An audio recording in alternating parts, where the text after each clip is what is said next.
कर्नाटक में बीजेपी को उन्होंने खड़ा किया।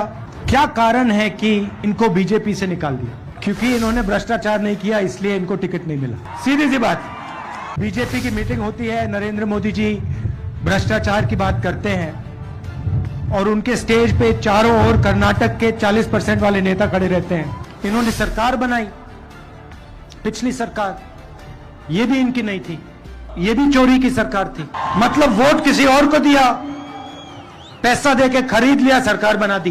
बीजेपी का एमएलए कहता है कि 2500 करोड़ रुपए में बीजेपी का सीएम पोस्ट खरीदा जा सकता है। उन्होंने 40% लिया, हम ये 4 वायदे आपको देंगे। जब शक्कर जी बोल रहे थे, मैं सोच रहा था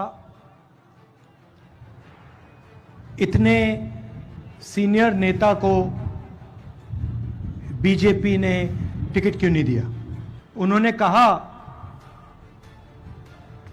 कि उनकी एज तो नहीं है। उन्होंने कहा कि कर्नाटक में बीजेपी को उन्होंने खड़ा किया, और जब वो बोल रहे थे मैं सुन रहा था कि भाई क्या कारण है कि इनको बीजेपी से निकाल दिया। और फिर उन्होंने अपने भाषण में जवाब दे दिया। उन्होंने कहा मेरे बारे में कोई टेप नहीं है, मैंने कोई भ्रष्टाचार नहीं किया। क्योंकि इन्होंने भ्रष्टाचार नहीं किया, इसलिए इनको टिकट नहीं मिला। सीधी सी बात। मतलब इन्होंने 40% नहीं खाया, 40% नहीं खाया, बीजेपी में नहीं हो सकते, टिकट नहीं मिल सकता, मंत्री नहीं बन सकता। सही बात है ना।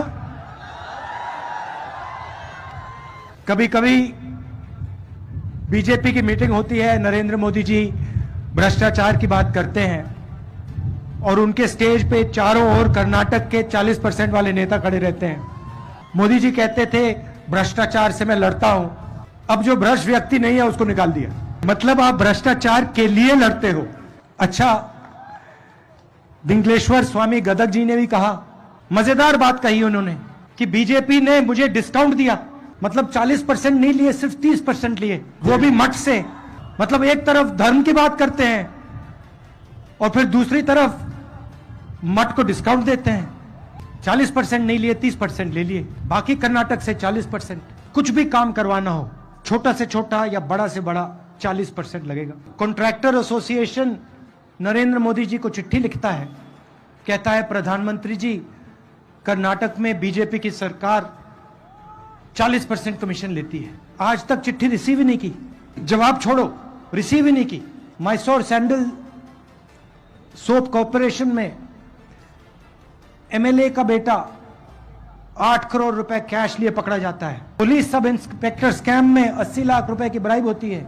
असिस्टेंट प्रोफेसर के लिए पैसा लिया जाता है, स्कैम होता है। असिस्टेंट इंजीनियर जॉब स्कैम होता है। मतलब जहां भी देखो बीजेपी के लोग 40% लेते हैं। इन्होंने सरकार बनाई, पिछली सरकार, ये भी इनकी नहीं थी, ये भी चोरी की सरकार थी। मतलब वोट किसी और को दिया, पैसा देके खरीद लिया, सरकार बना दी। अच्छा, इनका एमएलए कहता है, बीजेपी का एमएलए कहता है कि 2500 करोड़ रुपए में बीजेपी का सीएम पोस्ट खरीदा जा सकता है। मतलब आपके भविष्य की कीमत बीजेपी के मुताबिक 2500 करोड़ रुपए। इनको ये 40 नंबर अच्छा लगता है, इस बार 40 सीटें दे देना इनको। और बात करेंगे बसवना जी की, उनकी मूर्ति के सामने जाके हाथ जोड़ेंगे और पूरे देश में नफरत फैलाएंगे। एक धर्म को दूसरे धर्म से लड़ाएंगे, एक जात को दूसरी जात से लड़ाएंगे। और जो बसवना जी ने पूरी जिंदगी किया, उसके खिलाफ काम करेंगे। 2-3 बड़े उद्योगपतियों की पूरी मदद करेंगे। और किसान, मजदूर, छोटे दुकानदार चिल्लाते रहें, रोते रहें, इनको कोई फर्क नहीं पड़ता।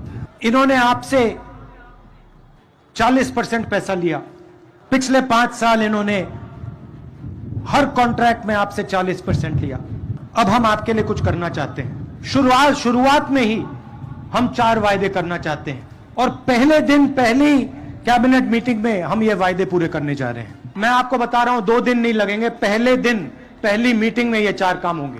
5 साल आपसे 40% चोरी हुई, इसीलिए पहले दिन ये 4 वायदे पूरे होंगे। इन वायदों से अदानी जी का, अंबानी जी का फायदा नहीं होगा। हम अदानी जी को मुफ्त में एयरपोर्ट नहीं दे रहे हैं। पोर्ट नहीं दे रहे हैं, पावर प्लांट नहीं दे रहे हैं।